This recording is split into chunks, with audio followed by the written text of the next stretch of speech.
Hello and welcome to Thinking Critically, a D&D discussion, a podcast where we deep dive single word concepts or ideas within the Dungeons & Dragons 5e framework.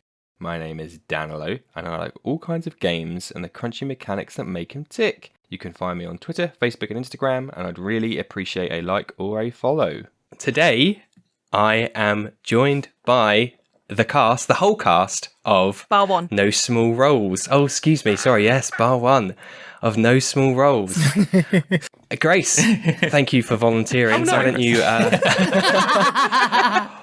Why don't you tell us a little bit about yourself and the podcast? I certainly shall. Thank you so much. Apologies for just butting in there. No. So No Small Roles is an actual play D&D podcast where there are no small roles, but 6 British actors that bonded over their love of D&D. We've all worked for the same fabulous theatre company, Open Bar, go check them out, and we've all performed in various Shakespeare plays across the UK with that company in pub gardens, so we all quite like a drink. And it was at one fateful cast company party where you get to meet the people from the other shows, where there was drinking going on in a kitchen, and this conversation of D&D just kept on popping up all over the kitchen.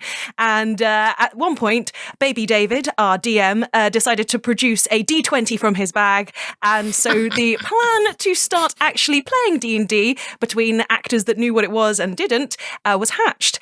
And myself and David had been percolating the idea of doing a podcast. We thought that'd be pretty cool, but, you know, life was pretty busy. And then life got considerably less busy. And there was also considerably less attention for us as actors. So thus, we finally had no more excuses to actually start making No Small Roles. And we absolutely love getting to play in this magical world that of D&D and David's homebrewed world of Dulamere. Thank you very much. I always thought people that carry D20s with them was a thing of legend, but now I'm meeting the unicorn. No, it's real. I have no idea why, but there always seems to be at least one full set of dice in my bag. Good. You have to be prepared. You've got to be prepared. You never know when you might need to make a decision. Just leave it up to them. Ironically, your stag do involved rolling a d20. Yeah, it did, didn't and it? Giving you forfeits. It was like, wow. Yeah, it was like a whole wild magic thing, but each thing on the table was something awful. It was brilliant. It was lots of fun. You had a wild magic. One of them was that I had to fly for a full minute, which meant that I was just carried around by everybody else. You couldn't touch the floor. Couldn't touch the floor. That is totally a reason to get married. We could just go drinking. We don't have to. We can't right now. Okay, well, David, the unicorn, why don't you tell us a little bit about yourself? Hi, I'm David, baby David, as I have been nominated. I'm an actor, a writer, a composer. I met Vicky years and years ago. We were both working at Madame Two Swords together, down in the Scare attraction. Hilarious. And when Vicky and Nikki and Ellie first started Open Book Theatre Company, Vicky basically grabbed me and pulled me in. And whilst I was like, yeah, like acting work, great. I was also very subtly like, also, do you need a composer? Because I write music and I can see that you don't have a composer on the crew yet. So can I be your composer? Thank you very much. Also, he wasn't getting paid at this point. We didn't have any budget. So we were like, absolutely yes. Absolutely. I was like, oh, look, opportunity. And how long ago was that? That was 2013. That right? was about 7 years ago. Yeah. So, basically since then I've been resident composer for them, which is fantastic. It means there's loads of different types of shows that they put on. They do loads of Shakespeare stuff, but they also do adaptations of classic literature as well, perform them in public spaces. And then when it came to me getting interested in Dungeons and Dragons, having such a good friendship with Vicky, I was like, please come. Like, you've dragged me over into the theatre, so I will drag you back into geekdom. And yeah, that was about 5-6 years ago as well. So that was sort of, I got the starter set for Christmas one year, and we ran through that. And then from there, I just decided I'm going to start homebrewing everything else, tell a completely unique story, but using sort of going straight on from the back of the starter adventure. And that was 6 years ago. And then 2 years ago, I think was roughly the conversation that all of us were in a party, one of these Halimus Christween. Yeah. It was like I swear this name changes every time. Christmas week. It was between Christmas and Halloween. Is roughly what it is. I just only call it a Christmaween because I can't say the rest of it. Yeah.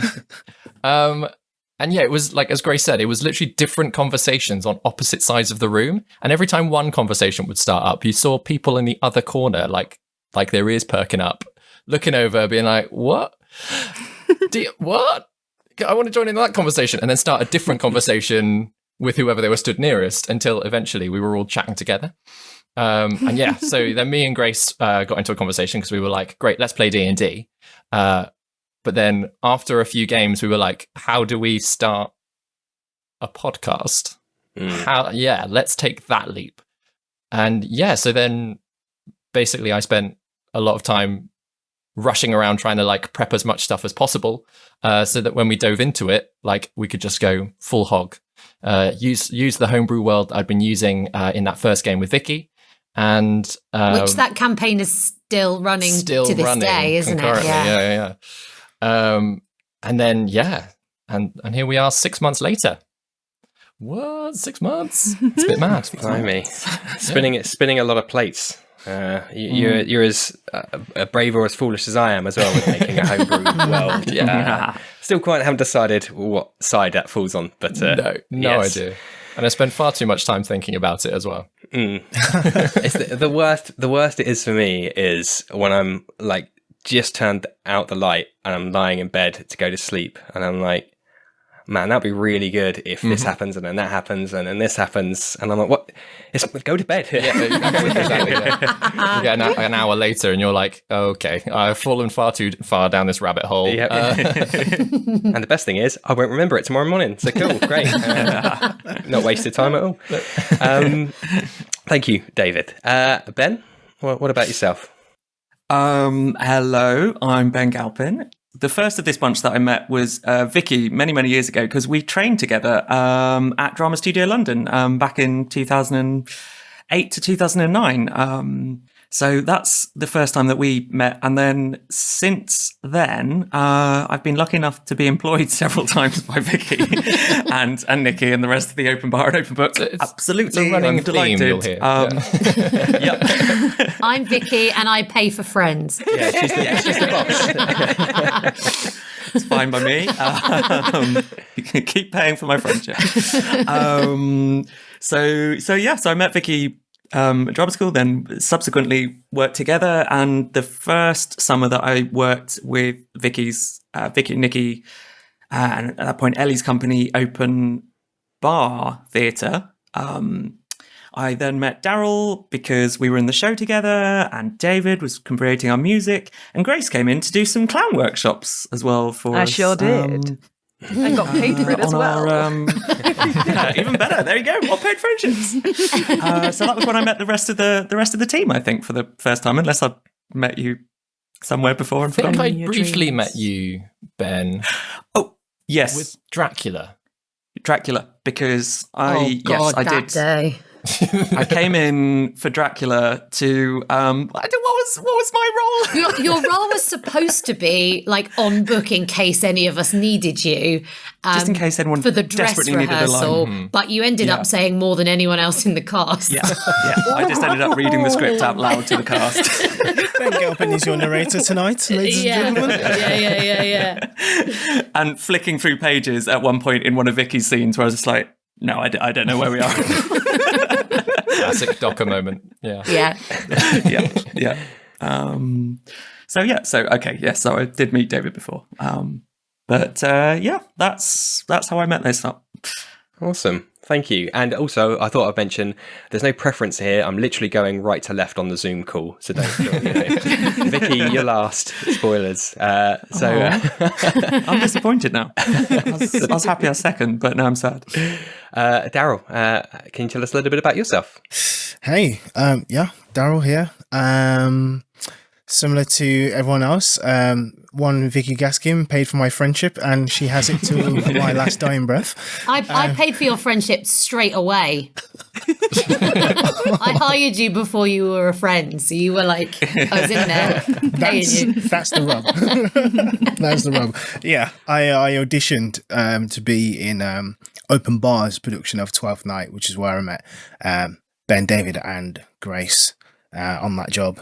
Yeah, which is wonderful for me because at the time I had been dropped by my agent. It's kind of like young and burning, like I'll make it anyway on my own, and then for like ages didn't get anything until that year when I got 12th Night, and also a different job completely unrelated to 12th Night when Vicky, Ben, and those guys who I'd met literally like a week before came to see me in the other show, which is really nice of them. And Much ado about nothing. Yeah. So we've been friends ever since. And that was like 2016, 15? 2016, yeah. Wow. Yeah, since then. Yeah, D&D was very new to me when it came to the Christmas Halloween party. Halloween Christween. It's a combination of Halloween and Christmas that comes in mid-November. I'm going to take Vicky's word on that. I'm going to have to learn that word later and put it in my dictionary. Just call it November Clearly Fest. really catchy. I'm just going to try and avoid any references to the last quarter of the year. You'll be fine. Season it through. It's a can of worms. It's a can of worms. Yeah. I thought at one point you were going to say you auditioned to be her friend, and I was going to say, wow, how high is the bar? It's an open bar. It's an open bar. Keep dropping that name. Absolutely. All right, thank you very much, Darrel. And last but obviously absolutely not least, Vicky, how about you? So yeah, I paid this lot to be my friends. Yeah, I'm an actor. I trained with Ben, and I run Open Book and Open Bar Theatre is sort of my main job, which they've quite nicely described all of that for me. So there's not really much more to add. Yeah, I sort of met Grace and Darrel and Chris, who is our other cast member, through Open Bar shows, the pub shows, and yeah, it's been really lovely to sort of work with everyone again. I guess it's nice to sort of have a community. David, because he's so young, introduced me to D&D when he was like, do you want to play? And I was like, hell yeah. And I have like quite a narrow, like I've only played like 2 characters really in D&D for like a really long period of time and a really intensive period of time. So I have like loads of knowledge on bits and then no knowledge outside of that, which is interesting sometimes. Yeah. Kind of it. Wicked. Here's the weird thing for me, right? Because I only know all of your voices from the show, which is obviously predominantly talking in character, which is obviously that there are differences between your natural voices. So it's this almost this weird kind of like existential weirdness I'm getting every so often, and some words will be very similar to your characters, and I have to be like, no, I'm actually talking to these people. And I'm like, do you want us to talk in character to you? my dad makes fun because every now and then I'll say a word and it'll come out West Country for no reason. Never lived in the West Country, like nothing. Like sometimes I say 19, like the West Country. There's no reason for it. Lovely. So again, thank you all for your introductions and for coming on today. The topic of today, perhaps unsurprisingly, is acting. So I will open the floor and say, what does the word acting mean to you within the Dungeons and Dragons framework? and I've just got a little tumbleweed animation ready for putting everybody on the spot. We knew this word was coming, and yet all of us None are like, of us have prepared an answer for it. what does it mean in the context of D&D? I'm gonna start us. Okay. Thank you, Vicky. I think character driven Dungeons and Dragons. I think like because we're all professional actors, we really get a kick out of the sort of character side of thing. And I think David, having knowledge as a performer as well as an experienced DM, he really plays off that. So it's kind of, that's very much the D&D game I think we play, is more like we're not in it for the experience points. We're in it to sort of create situations and kind of act our way through it. Yeah, that's a nice springboard for a topic I have later on. But does anyone else have a slightly different take on that, or maybe a different interpretation of what it means to you, maybe personally? Not a different interpretation, more just to add on to what Vicky says in terms of when it comes to, because we're all trained performers. You guys might remember being taught about given circumstances back in drama school, and just realizing what circumstances you are handed, not circumstances you necessarily created, and making choices within those confines. And which is a weird word to say within D&D, because from an actor's perspective, you're role-playing and you're improving, so you're kind of free. There's no like structure, there's no lines or script or story to like kind of rigidly follow, but you know that, okay, my character can't phase through walls and the ceiling is coming in, what can I do? Do you know what I mean? And being able to inhabit that somewhat realistically with expectations and kind of performing that faithfully, if that makes sense. Yeah, that, I think it's a really fine line, isn't there, between kind of acting and improvisation, and something I've had to deal with in previous games that I've played with certainly a younger set of players, and there was a bit of a gap I had to bridge there between like, hey, no, this is, you guys get to make the script. Ain't no one making a script for you now. This is on you guys. Yeah. I've quite often described it, or just D&D in general, to other people as it's like improv acting mixed with gambling, because there's the aspect of like Darrel was saying, like you've got like some boundaries. They're much wider than they would be in any drama game. But you've got some boundaries of like what your character can do, like the particular situation that you might be in. But you also don't have complete control over it either. Your character can try and make a performance decision, but then the dice will just go completely against you, and you've got to like just go, okay, well, I guess that's not happening, and turn on a dime straight away. David's catchphrase is, well, you can try. You can certainly try. Yeah. I'm just going to add to like I'm putting my hand up because I'm like, oh, because we're but like for me, like acting, the way like it works so well with D&D, because for me acting is play. And that's coming from kind of more of a clowning background and a cabaret background as well. Like that's been a big part of my acting career. And so it is about playing and being present and that's what you'd have to do in D&D. You can't like go in with too much planned, because you don't know what's going to happen. You don't know what's going to suddenly fall from the sky. You don't know what your dice is going to do. So you have to play. And within that, there is this amazing freedom as an actor to be able to just go, sod it. I don't need to learn my lines. I just need my sheet in front of me and some dice, and let's play, and let's just fully like enjoy being in this world. And so, yeah, I think you can't have D&D without acting. But I'm saying that because I'm an actor. You obviously can do D&D without acting. It's for everyone. I also think it'd be cool to do a character sheet for a character you were playing. Have any of you ever done that? Yeah, I think like to actually do that for the acting process, like just doing a character sheet would be amazing. It'd be really useful. I've never done it. But I was like, I'm going to do it for the next job I get. You heard it here first. Cool. Thank you all so much for your takes there on acting. And I've told Ben this, but for the rest of your benefit, I've got some chops myself, if I do say so. I played Oliver, the Oliver twist. Tough role. Title role. Yeah, it's tricky. I know. Title role. back in secondary school, maybe about 15 years ago. The question I is, peaked, where I peaked is way love? too early. So that's we've reached the limit of my acting credentials there. Singing "Where Is Love," feet away from your mum was was an experience I shan't soon forget.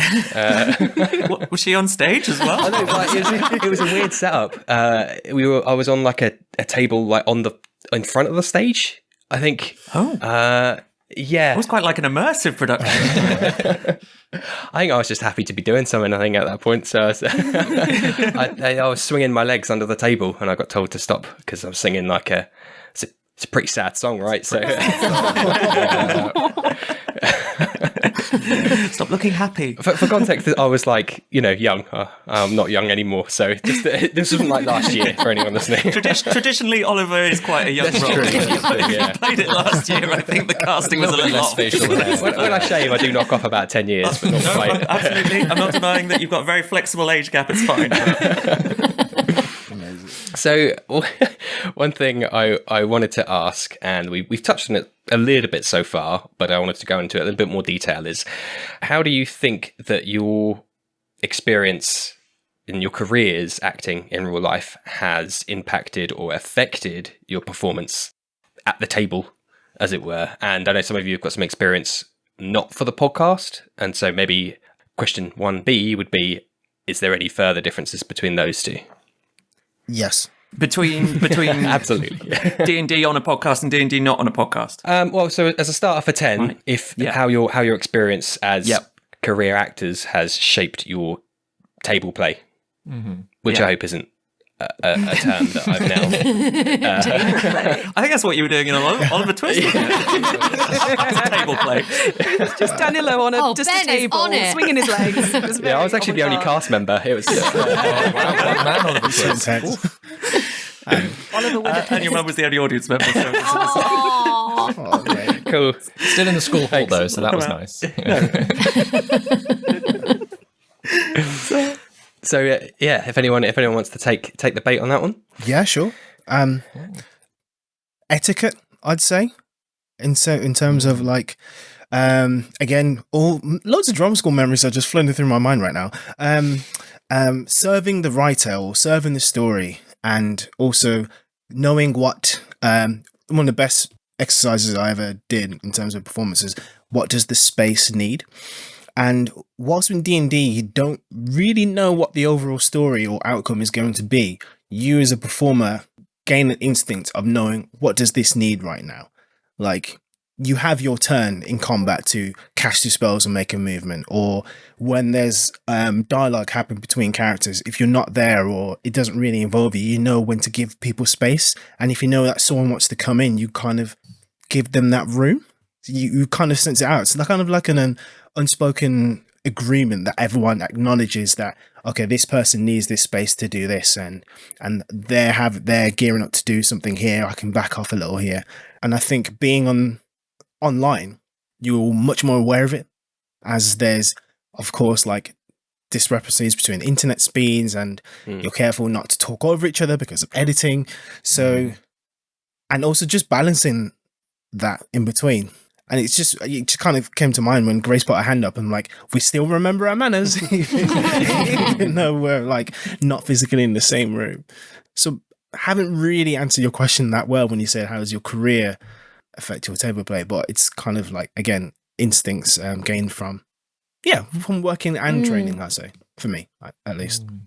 To follow on with that, putting your hands up vibe, there are, of course, no wrong answers. So, Which is another This is the lesson that safe comes space. from the acting industry. Yes. I remember a teacher Ben and I had, Sonia. What was it? She used to say, there are no right answers. Like, you'll always get it wrong, didn't she? And the idea was like, just try it. It was sort of more encouraging, I feel. No, but the idea was like trying anything is better than not doing anything. And your director's job is to sort of rein you in here, there, and everywhere. And I think like as an actor, it's very like, yes, and there's a game where, you know, someone does it and someone says, yes, and this, yes, and this. And it sort of gets your brain in the right gear, doesn't it? To sort of be able to sort of see everything, but then stay true to the like one cog that you have going round, and not be like, you know, if Darrel's character's like, let's go off in this direction, not be like, no, unless, you know, it's a Gwen Kidu moment, in which case they're sort of building on each other by sort of pulling apart, but understanding that it might not be what you planned to do, but you're like, cool, it's sort of the law of improvisation. Yeah, it's like in D&D, there's kind of another level of it, because there is conflict between characters, but you can't just say no, but you have to say no and a reason why. And it's kind of, as long as the improv is developing and it's still like interesting to have that conflict, and it's fun for us to play as well. So it's taking that yes and to another level when it comes to D&D. Yeah. Which is quite cool. Yeah. And like Darrel, like you said, sort of serving the story and serving the space rather than just what you want to do as a character. Yeah, exactly.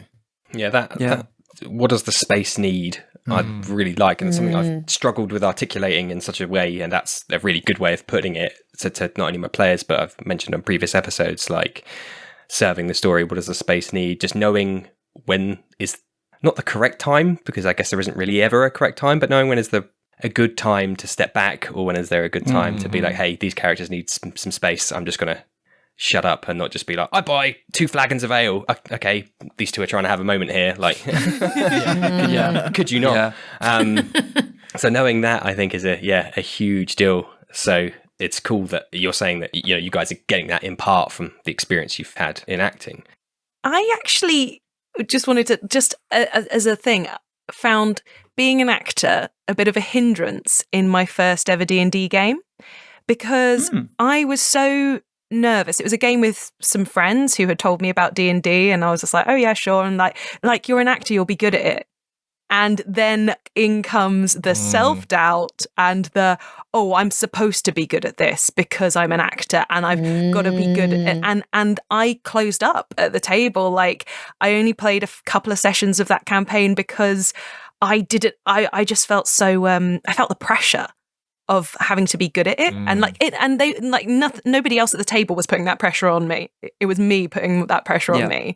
Yeah. And so it actually took listening to some D&D podcasts to go, oh, I can do anything. Oh, it doesn't matter. Being wrong is just as fun and interesting as being right, and there is definitely at first, like those first couple of games, it just like I was too much in my head, because I was like, oh well, I'm an actor, so this is going to reflect badly on me if I'm bad at this game. It's why actors are the worst like volunteers to have in a show. Like getting an actor on stage, you're like, oh god, do I go for it? And like, or do I just like hold back? I go into speech persona for that now. Yeah. I've now got my kind of like I'm not an actor, audience member, or yeah. Okay, so I guess for those who have played games outside of No Small Roles, have you found that experience different at all? And I guess the easy answer, which I probably know, is yeah, of course, due to reasons being it's being recorded and whatnot. But what about some of the nuances? What about some of the smaller changes that might not be so obvious to people listening? Because often, especially with you guys, it's quite polished. There's, you know, very few kind of gaps in anything, because we edit them out. I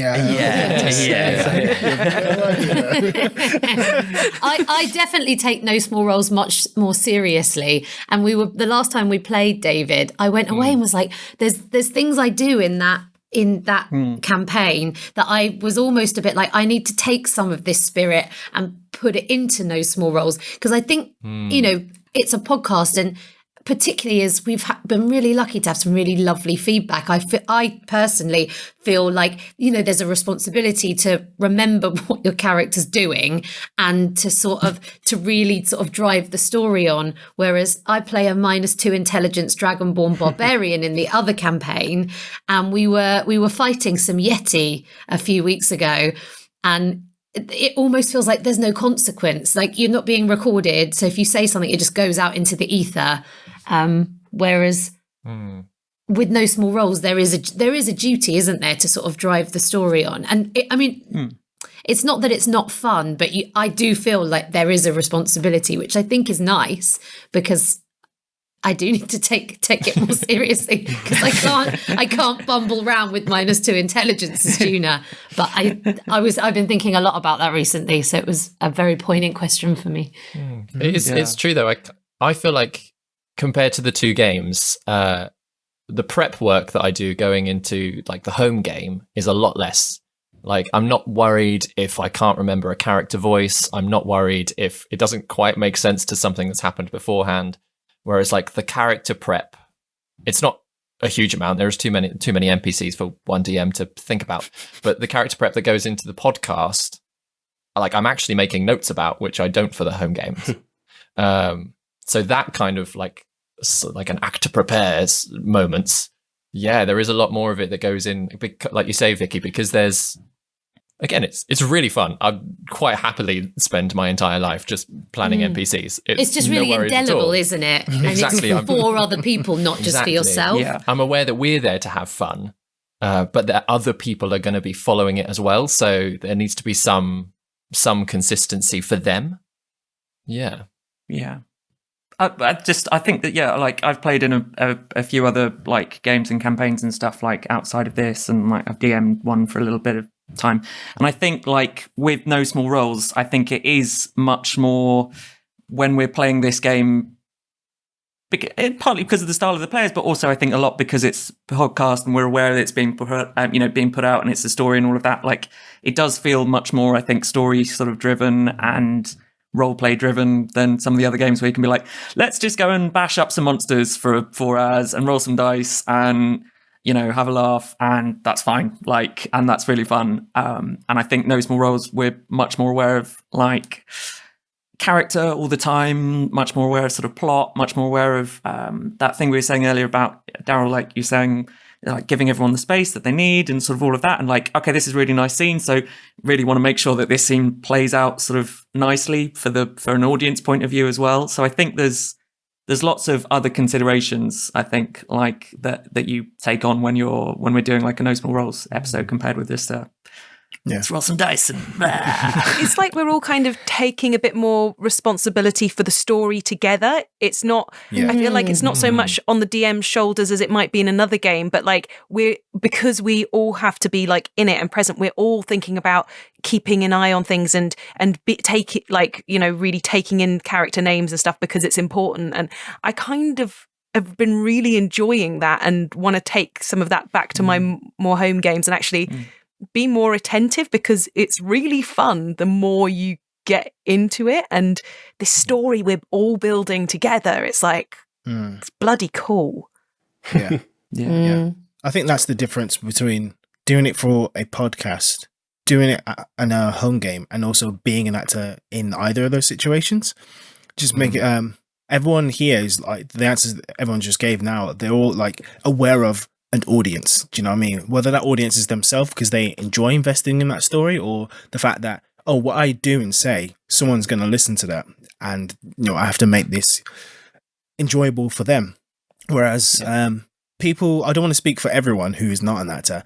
Most people who play D&D are actors, and they're playing a game rather than they're telling a story. This made me think of the last session I DM'd. I was running a module. And even though I had this intricate plot that the adventure gave, like one character just wanted to romance the quest giver, and the other person wanted to preach their religion, and it was fun. It was bonkers, and I realized, not thinking like, have I been spoilt by No Small Roles, like by getting to play a really rich, involving story, or have I forgotten that D&D is essentially a game, and these guys are just getting what they want to get out of it? And we can still have fun that way. I don't know, it's just a quick one, just like to bring it back to your first question, Danilo, about what do we bring as a performer to it? What do we bring from our career into it? I think, Darrel, you're absolutely right, like an awareness of audience. And I think it's probably no coincidence that all of us have met doing open air Shakespeare in pub gardens, where you're performing not to like Shakespearean aficionados who sit there because, they love every single Shakespeare play and, can recite all the speeches backwards, but are there to have a good time. And like, it's really an interactive show with the audience, the stuff that Open Bar puts on.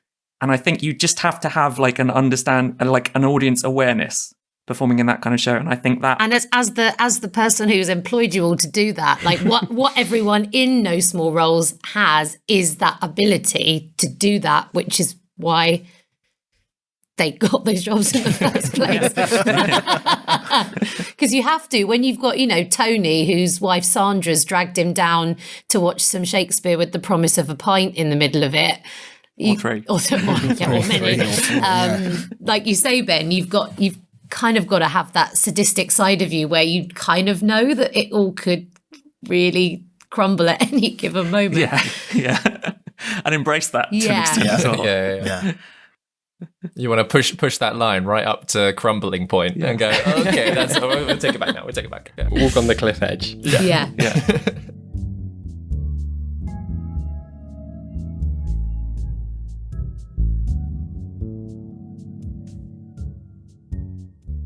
There's an interesting thing you mentioned there, Vicky, about in your other game you mentioned that you play a character with -2 intelligence and how that, you could say, directs, to use terminology that you might be familiar with. So my question to that, and this is a deliberately a loaded question because I'm going to be splitting the party between Baby David and the rest of you. I love splitting the party. It's Vicky's favourite thing. By saying, do you feel that your character sheets provide you direction? Which, now I say it out loud, sounds kind of stupid, but if you can kind of meet me halfway and understand what I'm getting at, in that, like, if it's -2, that's going to drastically change how I act or change how you approach that role. And then I'm a fan of follow-up questions, it would appear. Obviously, David, you don't have that. I would know as a DM. Not necessarily, you don't typically build full character sheets for that. You might have ideals, bonds, flaws. A lot of the time he does. Like I say, I spend too much time. I've received character sheets from David for... Oh, well, then we've answered that question ahead of time then, because there's the answer. So I guess to everybody then, how do you feel that your character sheet, in of itself, as a thing unique to D&D, affects how you portray the role? I don't know if this is a conscious decision of mine, but when we started No Small Roles, I was using the stats of my character sheet to help define the performance of my character. Like, I'm looking at it right now because it's always within arm's reach of my desk.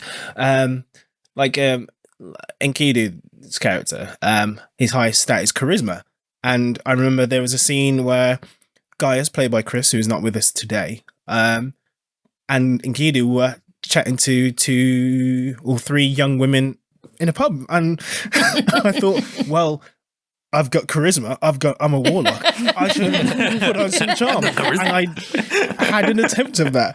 It's weird. It does inform a little bit of it. I don't have to. No one told me I have to, but some part of me is wanting to use that as a framework to shape in my performance of my character. Mm-hmm. Yeah, definitely. I haven't really found myself sitting on one side of the fence or the other. I obviously people make characters they want to play. To a certain, if you want to play a strong dude, you plumb all your points into strength. Okay, fine. If you want to play an intelligence wizard, you plumb all your points into intelligence. Okay, that makes sense. But in terms of, for charisma characters being the face of the party, that always to me is something I don't like to lean into too much, because it's not almost for the sake of it. So I probably go swing too much in the other direction, especially in one campaign I played semi-recently. I was very much kind of like an edgy bard in that I was like, no, I don't want to talk to anybody. And the rest of the players are like, oh, go pushing me to the front. I'm like, nah, I'll do my own thing. I'm like vibing over here in the corner. I don't want to talk to anybody. So I think that's always such a tricky line. Even with a high charisma, I'm sure your bard probably got a lot of attention. Yeah. Just because you were being cool and standoffish, everyone's like, oh, he's so charismatic. like a celeb wearing sunglasses and a hat. Yeah, exactly. What about the rest of you? Have you found that your character sheets provide a certain level of direction, or do you, a bit like myself, try to do the opposite? No, I definitely find like it provides a sense of direction as well. And I always kind of enjoy the kind of playing into the low stat a little bit as well with it. Like, what's your lowest stat? Like, what does that say about your character as well? The bit that they're not good at, like. You're building these heroes and these people who are, super strong or super intelligent or super dexterous or, whatever. But they've got to have flaws as well. Otherwise, they're not.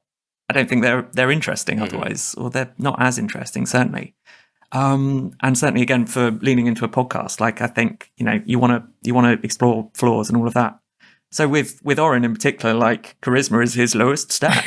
Like he's not charismatic at all. And, I've played like warlocks and stuff in the past and like enjoyed leaning into the charisma a bit more. And like I play a charismatic bard rogue combo in a different campaign. And then I quite like with Orin that he's just not good at that at all. And that's sort of, I think, become quite a key sort of defining characteristic for him, really. I just was going to say it's really fun, not necessarily just playing, but hearing a character try to do something they're really bad at. It's like, it's so satisfying to sort of like be like, oh God, like there's a great moment that is coming up that I'm sure will have aired by the time this comes out, where Gwen and Orin are having to make a decision on something, and it's just the two of them.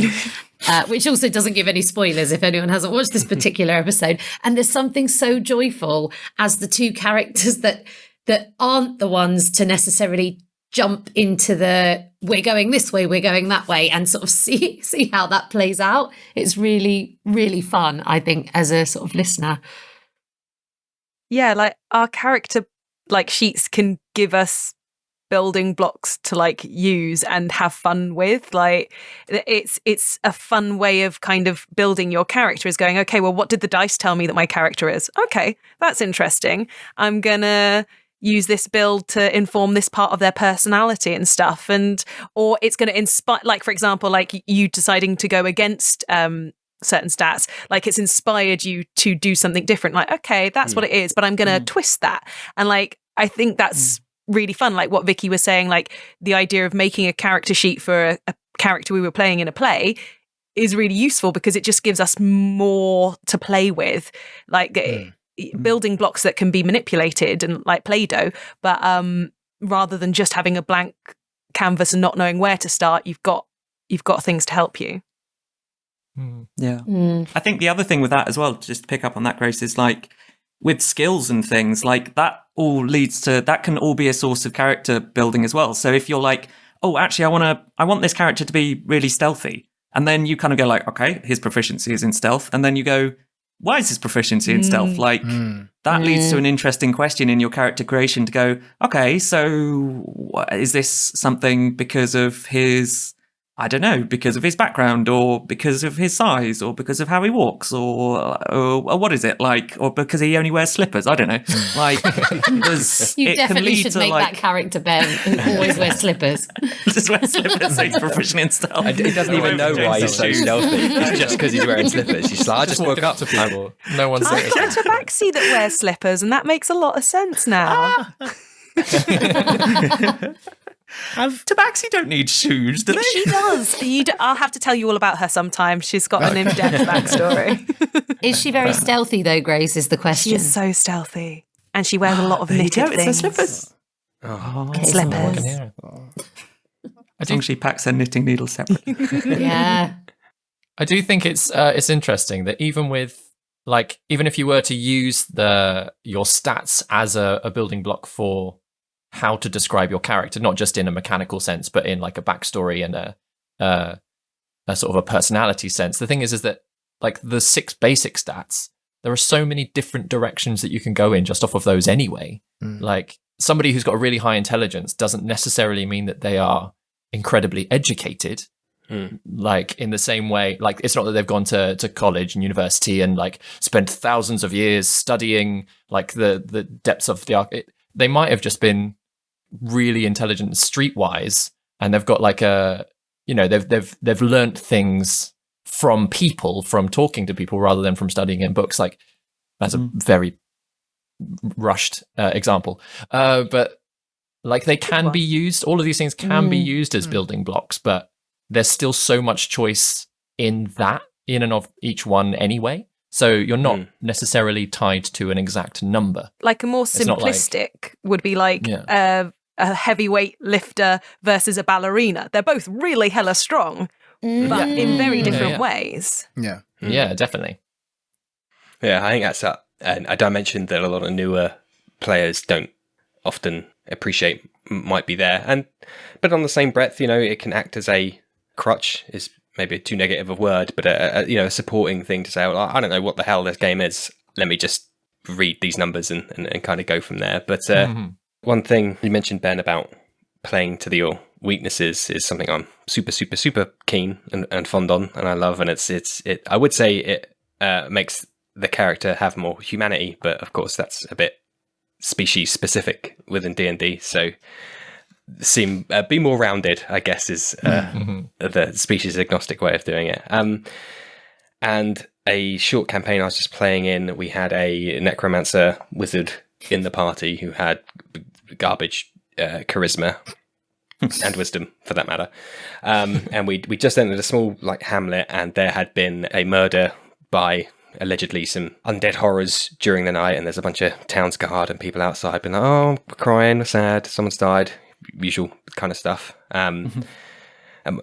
Probably surprising that I was in Oliver with that performance. But this necromancer just walked up and was like, what's happening with the body then, guys? And the rest of us are just like, why would you do that? And he just turned around, just completely poker faced the rest of us in real life and was like, because I've got, I don't know how to talk to people and I want to resurrect that body. So body here, and no one else is using it. Yeah, that's free real estate. It's just that led to its really own kind of unique interactions with the town guard and the grieving family and all that kind of stuff. So that's something I super, super recommend. It's all too tempting to build a Mary Sue when it comes to when you have that unlimited power of building a character you want to build. So talking of acting and how you bring that to the table and how you perform at the table, what recommendations would you have, and this might be another tricky question, for people who are potentially less comfortable with getting in character at the table? So people who aren't actors, people who are maybe slightly shyer, slightly less self-confident, but have turned up to play the game as with everybody else and are still, a bit like you were mentioning earlier on, Grace, in a similar vein, are kind of expected to perform. What would your thoughts be on that, and maybe your recommendation to those in that situation? First, establish that the place that you're playing is a safe place. Thank you, Vicky Gaskin. A safe place. I ran a show called Safe Place, so I'm always content. But yeah, acknowledge that the places that you're playing in is safe. No one's going to judge you. You're among friends. And for characters, imagine the person that you wish you were or wish you could be, and try and go for that. Because the first time I played D&D, the guys I was playing with were very clearly free of any social inhibitions in that game. And I was like, what is this? What are you doing? No, we can't do this. Oh, never mind. But yeah, if you're underconfident, think about the person you wish you were and try and bring them to life. And then later on down the line, realize that person was you the whole time. Aww, Darrel. I wish we were at time so I could end the podcast there.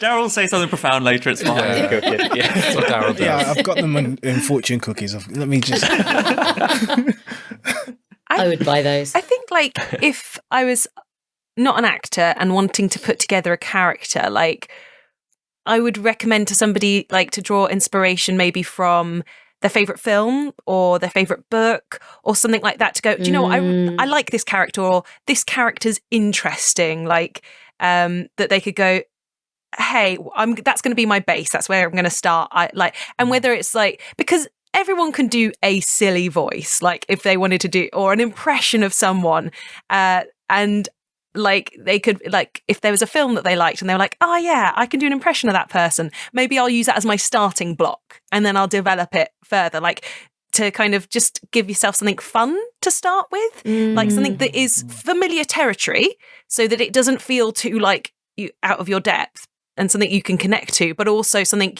that will give you the freedom to build something new and have fun with. And I do think, like, even though I know accents and voices are not for everyone, and I don't think that they're necessary, I like doing them and especially for a podcast, it makes it much clearer for our listeners to know if it's Grace speaking or Gwendolyn. Although right now my voice sounds a lot like Gwendolyn, so maybe not.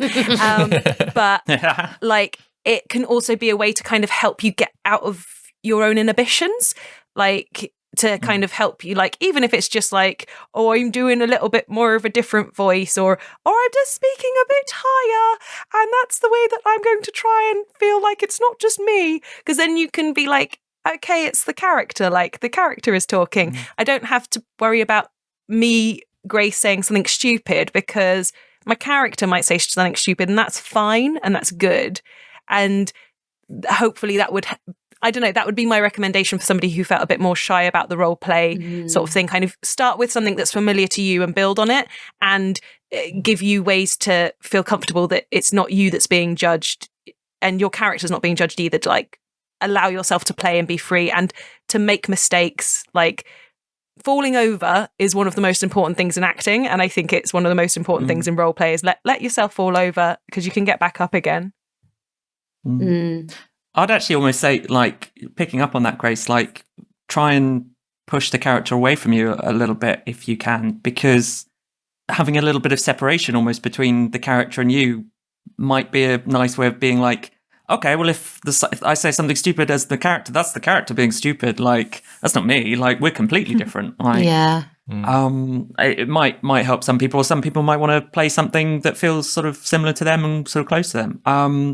I think the other thing that I'd say that's quite a useful little thing to think about is also describing like what your character does a little bit in third person as well. If you don't feel comfortable like breaking down in tears at a table, you know, or whatever, you can say she then does this and like she screams in frustration and throws her axe through the window. Like, you don't have to like actually scream in frustration and hit someone next to you at the table. Like, please don't actually hit anybody at the table. That would be don't hit anyone at the table again with the safe space.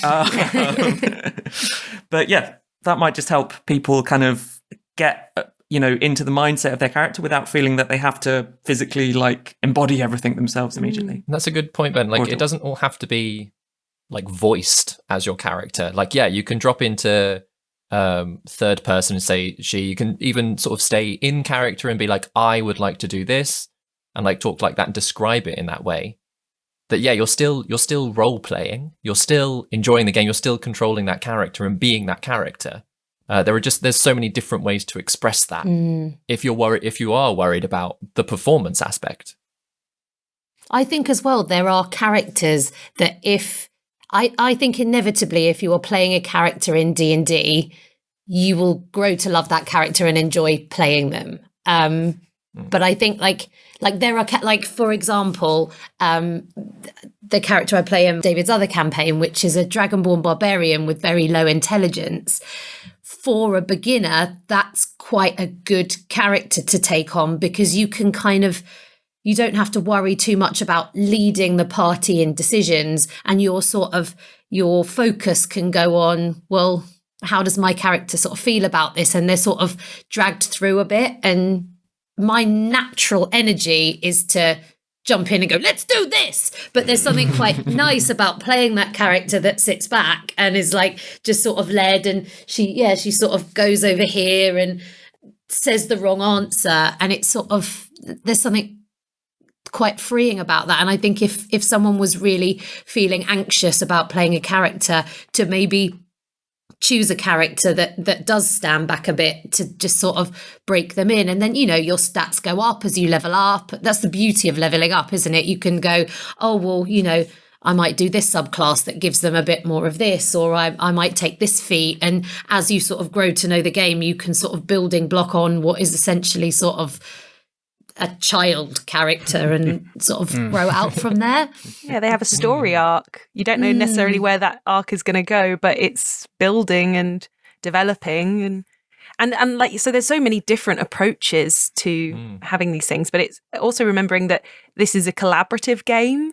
It's never going to just be like the spotlight constantly on you. It's role playing, like making sure that if you're worried about role playing, then ask another character a question, like draw them into your conversation to and also like as players who are more confident, where there's somebody's less confident at the table, draw them into your conversation, give them an opportunity to role play if they're not feeling like up to the moment, like give them something to work with. I think that's being very generous as a team and as a party is something that I think helps all round for the role play and those who aren't so confident with the acting.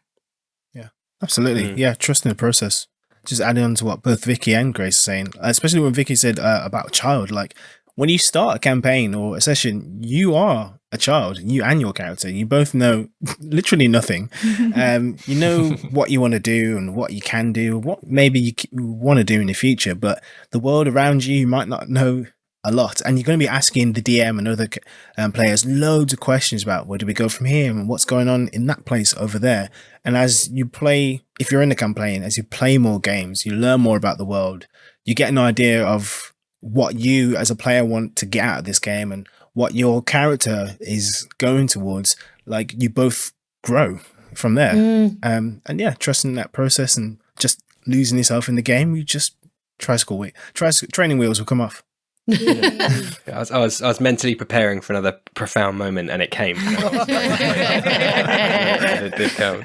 There's an irony there in character development. I think of to put a nice little bow on it of what I started this question with, of people coming to the character and feeling a bit like, I'm boxed in, and everyone's expecting on me, but to basically tie in what you guys have said, that in fact the opposite is true. It's an opportunity to be free and to live somewhere else and to completely forget about any boxes and walls and pressures and to do the complete opposite thing. Yeah. It's the ultimate escapism, isn't it? Like, particularly at the moment when all we can do is be on Zoom, you can get lost in Tillisham or wherever, you know, and be someone completely different. Yeah, so I have one of my primary campaigns. My character in that is a barbarian paladin, primarily barbarian. But one of the reasons I chose that was to basically have the evening off versus DMing. So, hey, I'm just going to sit down and I'm just going to come along for the ride. Yeah. And he's not like stupid. He's just, you know, he's got a very strong moral code, funnily enough. But it's just that this is my evening off. I'm going to have a few beers and not have to just freak out anytime anyone asks me a question, and I have to go, oh God, how is this NPC going to react? And then on the other hand, I also play a high intelligence wizard who nicely fills in the other half of my personality of being a very arrogant, holier than thou know-it-all, which is my way to get that out of my system. Yeah. So my day-to-day interactions with actual human beings, I kind of sit in the middle. So we talked briefly there. I think, Grace, you mentioned about voice acting, which is a form of acting, I believe. And you mentioned briefly there about it not being a mandatory thing, and again, it's similar to just physical acting, for lack of a better term, at the table. So, what were your thoughts on that? And not to put anyone in an awkward position of saying like it's better when people aren't comfortable about it, but I just really wanted to get your guys' gauge on it. Because I know you guys do them and do them rather well. Obviously mine tend to being generic gruff man. C. There is a real place for that in Dungeons and Dragons. Yeah, absolutely. Yeah, absolutely. My party members have met so many generic gruff men. It's it doesn't even I've lost count. Funnily enough, the generic gruff women sound quite similar, unfortunately. So I don't know what your guys' takes are on voice acting, on how to maybe, if people want to flex that muscle a bit more, how can they approach that if it's something they want to do, but again, maybe aren't quite there yet, and how you feel it impacts the game as a narrative thing. Well, David said to us when we did our session zeros, which ended up being episode 1 and 2, he said, for that, if you want to try an accent, do it. It doesn't mean you have to do it. And that was really lovely, because I wasn't sure whether I wanted to have a a Juna voice, but because he was like, you don't have to commit to it. You can just give it a go. And I think you get to know sometimes it's right, sometimes it's not right. And for me, I was like, oh yeah, this is Juna's voice, but equally it might not have been. But it was nice to go, just try it for one. Or like if you were someone who was a bit more like, oh God, I'm going to try this accent. It might come out complete rubbish. But to, maybe say like, today I'm going to try a voice. It might go well, it might not. And just sort of flag it up. And then if you start doing a voice and fade it out halfway through the session, no one's going to be like, what is going on with that character? It's just, it's all part of the building on the story stuff, isn't it? And yeah.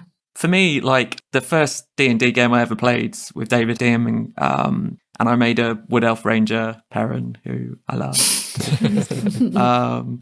But like, I remember in the first session, like he didn't have a voice or anything at all. I was like, what? We have to do voices as well? Like, everyone else was like much more experienced, like role players and D&D players. It felt like, or most people were, apart from me and Sarah, like knew what they were doing. And everyone suddenly, like, Chris was there doing his like Obi-Wan Kenobi voice, and Vicky was suddenly like busting out voice. I had a thick cod Spanish accent. Yeah.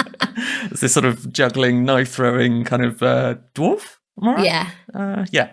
But then I remember in I think it was the second session, maybe, I was just like, he's going to be West Country. Like, just go big, broad West Country kind of voice. And I just remember, for me, like, I just started enjoying the character so much more because it just suddenly felt separate and sort of like it was a quick route into kind of creating a bit of a character that then hopefully has sort of deepened a bit and sort of developed a bit as it's gone along. But it was a helpful shortcut to start off.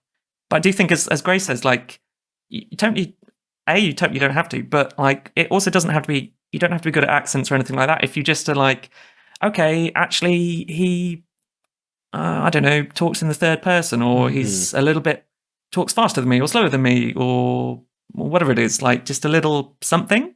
I just think is a nice way of just differentiating and just helps you get into it a little more, I find. Helps you think, like, for example, if you're having a conversation, like say you're talking about what you're going to do next, if you start having that conversation as you, the player, you can kind of get a bit metagamey. Whereas if you're doing it a bit more in character, then it's easier to access, like thinking, oh, what would my character do? Okay, my character would say this, so I'm going to say that. And rather than kind of overthinking it too much, you can kind of access being in your character a bit better. Like doing a voice can help that. It can really help you get into that. If you're looking for a kind of crutch to how do I get into my character, then giving them a voice is something really useful. I mean, for us, like obviously we're a podcast, so having clear different voices is just useful for our listeners, and it's also more interesting, I think, as well. But for home games, it can just be like in our other home game within that we do with our circus. My whole character was based off the accent because I am a very charming gnome bard, and obviously my surname is Jones because I am Gregor Jones, and like the whole character came from that voice. So, but I wouldn't have had it any other way. Yeah. There's I love him. one good friend of mine who was the one I mentioned that I started playing D&D with, and anytime he starts a new character, the rest of us at the table, you could have collectively just hold our breath for what wonderful voice he is going to grace us with this session. He does a stellar Sean Connery, which is very interesting to play opposite. But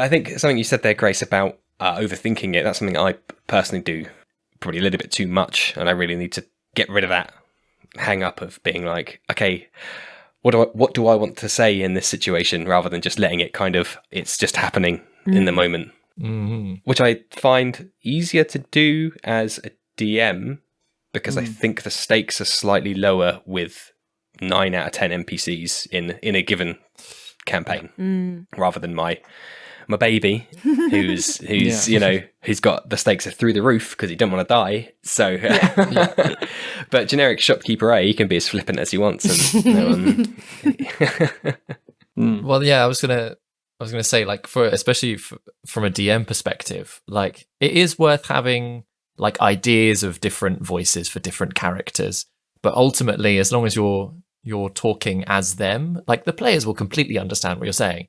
And if you happen to sound like the same guy from 2 towns over, like, it's not an issue. It's if anything, it can be quite funny. We had a situation where a few episodes ago, the whole party decided to go to a posh house that I hadn't really prepared, and the housemaid came out, and she was West Country. Because that's how she was talking, and apparently all housekeepers are West Country now. Like, basically, I fell back on a different housekeeper that they'd already met a few episodes ago before that. So now it's a thing that housekeepers sound with a West Country voice. Doesn't help, of course, that the West Country accent when Juna starts talking is so addictive. It's really hard to like fight against it. But yeah, something I struggled with. For all of those like on the fly characters, it really doesn't matter as long as you've got the right the attitude of that character. Any voice, like, you can slap anything on it, and everyone at the table is going to have a good time. Yeah, I think something Ben mentioned about the almost the mannerisms, the foibles, are probably more important than how they how they approach the party, how they. The words they use, maybe they have a phrase, maybe they end each sentence with like. Yeah. In it. Yeah. In it, yeah. Maybe they don't pronounce their T's like me. And if you're struggling to like make a decision about those things, like, fall back on what does the character want? Because say it's a sneaky character, again, coming from like an NPC perspective, like, if they're trying to approach the party in like a hushed way, they're probably going to be talking a little bit softer. Like, they're not going to be walking up to them and be like, "Hello, how's it going? I've got crime." I want to meet that NPC now. I've got red crime. I've got blue crime. Any crime you want? I've got all the crime. Yeah, Going quick. So yeah, like, having an idea of like from a player perspective, like an idea of what it is that your character wants altogether can kind of like inform... Trimpt was such a show off, and so he had a really showy offy voice, didn't he? Yeah. So yeah, like, it can help guide how your character sounds. Yeah, there's so many things to play with. There's accent, there's softness, there's speech pattern, there's so much vocal tics, like Ben was saying. Tempo as well. Yeah, like characters that talk really, really, really they fast. use, like, maybe they use lots of big words. Maybe they just say like one word at a time, and there's so much to play with. It's not just accent. The other thing is, like, just picking up just slightly on the back of that, is like that it's a slightly improv thing of like, just sort of lean into any happy accents. If you start saying something as a character and it's like not at all what you thought it was going to be, and it's all gone a bit wrong and sounds like it's come out weird, like, okay, maybe that's how the character. Do it again. That's what they do. Like, they say things in a certain way, or like, they get certain things wrong, and like that can become a little character trait that, like, they don't know the meaning of 2 different words or something, or or they get get things in a muddle. Like, lean into it. If something comes along, embrace it. The best ideas can come from mistakes. Yeah. And it kind of comes back to a previous question. Like, I think one of the things from being performers is that we, like, when people laugh at us, it like fuels us to go further. And I think, it's you sort of forget that if you're not a performer, that fear of people laughing at you can be quite inhibiting. And it's almost like, if everyone's laughing at what you're doing, do it more. Like, that's sort of your roadmap to where to go, rather than what to sort of pull away from. Yeah, my friend Jamie, who featured on the mistakes episode, in that episode he put it quite well, in that D&D is a series of mistakes. Like happy accidents. Like the whole game is pretty much be it on part of the DM, be it on part of the players or the NPCs. Like it's a series of unfortunate events strung into some compelling narrative by the will of the ether. And the dice are a huge part of that. Like bring it back to what David said earlier. Like if you fail, like you're a super charismatic character and you roll a 1, like again lean into that. Like. What have you said? What's this massive clangor you've just dropped into that conversation that's like killed the conversation dead, or like, embrace the failure. That's a very excellent segue into my next thought, which is, of course, one of the skills in the 5th edition character sheet is performance. And I wanted to get your temperature on whether that skill is like loaded in a certain way for you guys. I'm struggling to put it in a way that makes sense, but obviously to us regular folk in sat behind a computer for 8 hours a day, it falls in the milieu of all the other I'm no more an acrobat than I am a performer. I'm no more a weightlifter than I am Bear Grylls. But obviously your profession is performance. So I wanted to know whether that had any kind of, just extra connotations there that other people might not be aware of. It's made me terrified to ever play a bard. I feel like the pressure would be enormous, I think. Yeah. So, yeah. Oh, I don't know. There's another character I play who is terrible at performance, and as a performer, it's almost like a real relish. So this is this sort of thick character, and she was told a joke by a depressed clown, so her version of humor was insulting people, and it's almost like going away from our job is performing, but our character's performance is terrible, but then they're trying to perform. There's sort of almost like a sick thrill out of leaning into the rubbish stats, like what Ben was saying earlier. I don't know if that answers the question, but that just was my thought that came into my head. There's more stakes as well, because you're not performing to put on the show, and it's a routine. Like, we did this show tonight, and we'll be back tomorrow night and the night after, and we get paid and we go on tour and there's an audience that love it. Usually you put on a performance because I know your mates need to sneak around the back or something, so there are stakes to it. So of course you're going to be terrified when the DM goes, "You want to do what? Make a performance check," and you're like, "Oh no," because you know what happens. You know what the stakes are if you fail, and it's another check. It's another game mechanic rather than it, for me at least, rather than it being loaded with, well, this is where I inject myself into this one check and make it do or die. It's, again, like Ben said, the dice are a much bigger factor than any trait I could bring to that, if that makes sense. And it's like our job as actors is like professional lying, essentially, but that doesn't mean that actors are good liars, right? In their real life. Yeah. Or are we? I don't know what to believe anymore, guys. It's not even our real names, anything. I do think there is a slight like suggestion, perhaps, that the performance skill kind of refers to, maybe it's just me, like a musical performance. But again, because it seems to be a lot of bards that, well, like you associate it with bards, that then sort of that then follows through that maybe there's probably an instrument involved or singing or something. But yeah, like Darrel says, like the performance can be anything. Like it can just be a full distraction. Like that doesn't have to be a deception or a persuasion or anything. Like that can be a performance. Yeah. So yeah, like I feel like in real life, people are performing in a lot more capacities than they necessarily realize. And so like, yeah, having that moment in game of a performance, especially when it's not tied to I'm on a stage, I'm commanding a crowd. I mean, that crowd can literally be 2 guards whilst your friends sneak around the back. It's there are actually a lot more uses to the idea of performance than are like, yeah, inherently biased in it. Just from, as I said, my office day job, sometimes dealing with colleagues requires a certain level of performance. I mean, anyone that's got like a call center job, Like Yes. that is pure performance, Yeah, trying to sound dude. like you're interested in this person's problems. Like,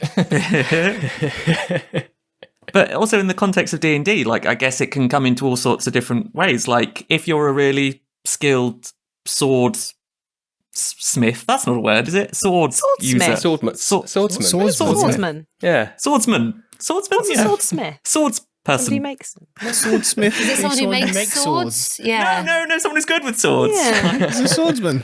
Sword wielder. Sword person. Sword proficient. So if you're really skilled sword swallower. person, Swallower. Oh my gosh. Hello. That's some weird table play I don't want to get. Oh man. but if you're really good with a sword, we'll fix this in post. It's fine. Oh no, we won't.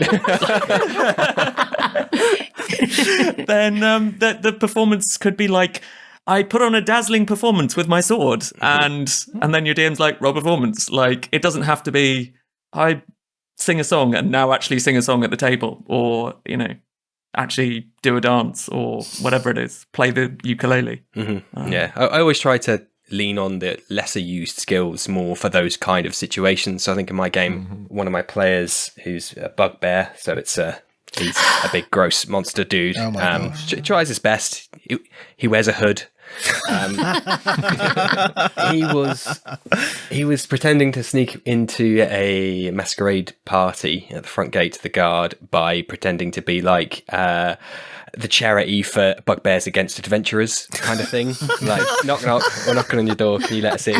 We know the owner of this mansion's like mega rich, so we want to come and try and get some of his patronage. And that was a prime example there of, I think, of using. Sounds super modest, but of using performance there as there wasn't even orating; it was professional lying, as you said. Yeah. And of course, there's always where you mix up skills with the ability that they're not innately linked with. So instead of performance charisma, you could do performance dexterity for maybe your swordsmanship, dancing, smithery. Might Oh my gosh. performance. Yeah, the classic swordsmanship dance that we all know and love. We've all been to those before. Okay, so I don't know if anyone had any other kind of burning thoughts or kind of nuggets of wholesome insight that anybody had on the topic of acting within D&D.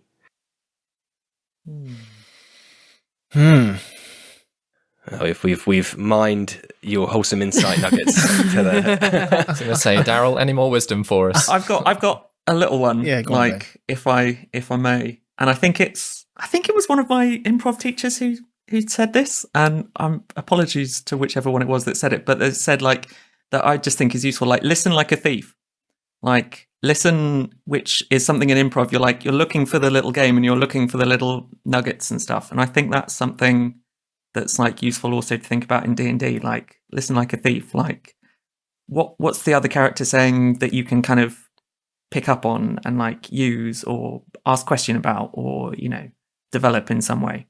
Yeah, that's my little nugget. I encourage that, but as a DM, that scares me. Of having the players listen to every single word. Yeah, maybe not to your DM, and certainly when they're not talking in character, don't do that. That's mean. Don't be like, well, actually, last session you said there were 3 goldfish. Now there's only 2. So Where's the third goldfish gone, Dave? we've got to find out what's happened to the goldfish. There's a whole plot about the goldfish. You're like, no, I just forgot how many goldfish there were. I'm sorry. Now that is professional line. Having to do that to your players. That's it. Anything else for anyone else? Go on, Darrel, take us home. Now you're on the spot. Gosh, I am on the spot. I want to be crying. Emotional speech. Gosh. Listen to what's being offered. Offer when there's opportunity to do so. Don't be afraid to take a risk. Be bold. No choice too small. Nice. And have fun, and don't be embarrassed about expressing something that is uniquely yours, which everyone has. loads of people will say like, "Oh, I can't act." I mean, like you can. It's not like a chosen magical ability that only a chosen few have. Like all of us here in multiple roles, we trained to learn how to act. We had some idea of what it was. Then we paid money, time, and blood and tears to learn how to do it. And it's a skill that we can turn on and off. But everyone can do it, and it's just a matter of just giving it a go and trusting yourself that it's fine, it's safe. The world doesn't end if you're not satisfied with what you bring, but you go to play D&D because you have something to bring, and it's your chance to give it. So give it. Thank you very much. Oh my god! And one final thought: if you're sat on a table singing a song, don't swing your leg. Yeah, that's probably the worst thing you If could it's a possibly sad do as song, an Ben. actor. Sad song. Sad song. Do not swing your leg. Your acting career's over now. If I could just add one last thing, that even at a table where you're all playing a game together, there might be some small parts, but there are no small roles. That's it. That's the one. You guys are a treasure, because my follow-up question is of course, is there anything you would like to plug? Yes. Nah. Oh. Nah. Done. Yeah, cheers, bye. If you've enjoyed listening to us chat today, then please do check out our podcast. It is No Small Roles. You can find us on Twitter and Instagram at No Small Roles. You can search for us on Facebook by searching No Small Roles. You can search on Google. You'll find pictures of toilet roll and bread. Yep. No, you do actually. Now you Google us, we do actually come up much sooner than we used to, which is great. Very It was a exciting. very exciting day when Google started showing pictures of us rather than just literally rolls. Just endless bread rolls. Are like, So many bread rolls. Man, I want to know the kind of person that searches for small roles and why they need them. That's the story here. Also, why are they surprising searching for number of not pictures. having them? Like, who is searching for not having them? Like, Yeah. who goes to Tesco and is like, no small rolls? Like your largest role. Just give me your biggest baps, please. I need a ginormous loaf. Nothing less will do. Sorry, Grace, you were promoting our podcast? Like, literally, and you can basically find us on pretty much every podcasting app. If we're not on it, then tell us and we'll try and make sure that we get on it. We're also on Spotify. You can find us on YouTube. We got a website. We've got a website now as well, haven't we? Yeah. www.nosmallroles.com. Is that correct? Yep, correct. And Yeah. I think we've got a Discord now as well. We do have a Discord. I still don't understand it. Me neither. But Darrel knows it. I'm on it. Like my Discord's been pinging throughout this whole interview. I'm on it all the time. Yeah, we have a Discord. The link will be made very shortly when it's ready. Lovely. Yeah, For a fan all server. the links and everything will be in the episode description of this. So should anyone find it, guys, thank you ever so much for a really super duper awesome episode. It was a hell of a lot of fun. So thank you all for spending your evening with me. It's been a Thank you for having us. Yeah. Thanks. Yeah, it's been a total pleasure. Thank you. And yeah, all that's left. I don't have a catchy outro like you guys. Not yet. So, I need to hire more friends. Works for me. There we go. Yeah, all that's left to say is thank you everybody for listening, and good night. We'll think critically next time. And none for now.